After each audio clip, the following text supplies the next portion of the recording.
All right, today I'm going to show you two different ways to navigate without using a compass, using the stars.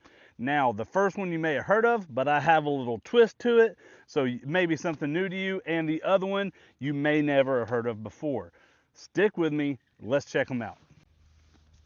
All right, the next method I want to talk about also requires us a stick that's kind of worked down to a point because it's called the LURD method. It's left, up, right, down. That's what LURD stands for. And what you're going to do is you're going to take this stick and you're going to aim at a star, whether you're getting to lie down, whether you're able to sit against a tree or something like that.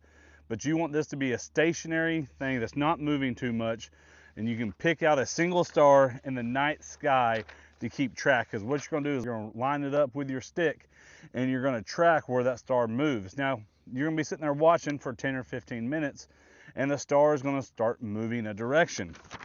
We have a star right here, you can tell on this piece of paper, and our star is going to line up with our stick. I'm trying to do this with the camera in mind, just like that. Now, if we're sitting there like this and we're aimed at this star and the star starts moving up, that means we are facing east. The star rotates east to west. So if we're looking at it and the star looks like it's coming up at us, that means we are facing towards the east. The exact opposite if we were facing west. If we're sitting here, the star lines up. After 10 minutes, the star starts disappearing behind our stick. That means we were facing west during that time. And then if we go to north and south, we know if we're facing north and the stars start going to our left, to the camera's left, start going to the left, we are facing north. And if the star starts going to the right, we are facing south.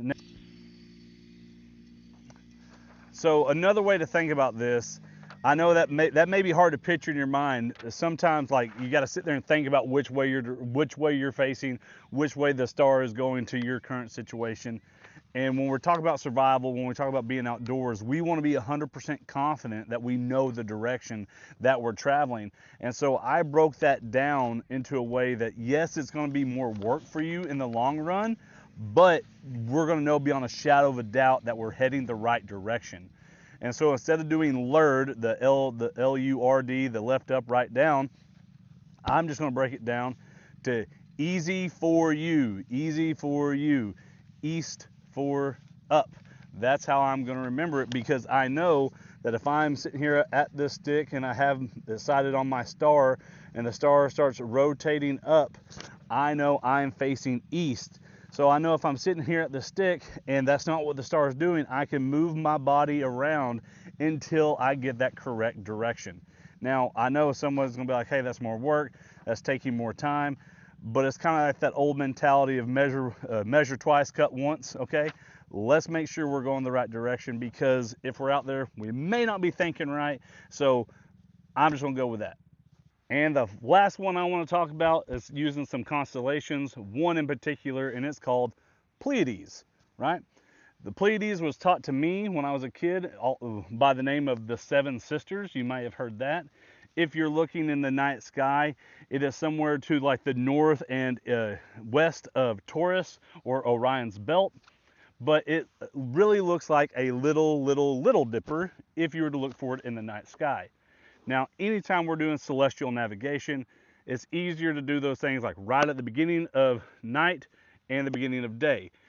It's easier to know which way the sun is coming up when it's dawn. It's very easy to do that. It's harder to do that at noon. Stars work the same way. They're easier to get your direction earlier in the night when you're using a constellation like this. Pleiades, or the Seven Sisters, tends to come up from the east, and then later in the night it'll settle somewhere in the southeast.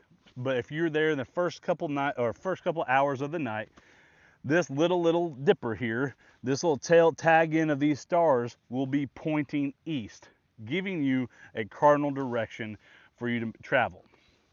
Now, one thing to take note, I know we're talking about celestial navigation, we're talking about using stars, but do not travel at night unless you are certain of your direction and you have means of being able to see traveling through the woods. If you don't have a headlamp or something like that, yeah, I understand if we're like sneaking up on a turkey or we're sneaking up to our deer stand and we don't want a bright light if we don't have a red light situation going on. I 100% agree if you're only traveling a short distance. But if you're going to travel a very far distance at night, you have to have some type of light. It's just unsafe. You're completely upping your risk of mechanical injury, something like that. The thing to do would be to see where the cardinal direction is. If you know that direction is east, get you a pile of rocks, get you some sticks, make you an arrow pointing that way east that you know, and wait for daylight so you can find a distant point, a fixed point that you could set off traveling, because that's what a compass really helps you do. It helps you travel on a straight line. And at night, walking through the woods, especially with stars and stuff moving, that's going to be hard for you to do. So find your cardinal direction at night, because the next day it may be raining or cloudy and you may not be able to see the sun and get that direction. So get those directions while you can. Seize the opportunity when it comes to you. If you know of another way to navigate by the stars or even with the sun, put it down in the comments. Teach me something. I read all of them. Go to ArkansasSurvival.com, check out our upcoming courses, and as always, thanks for watching.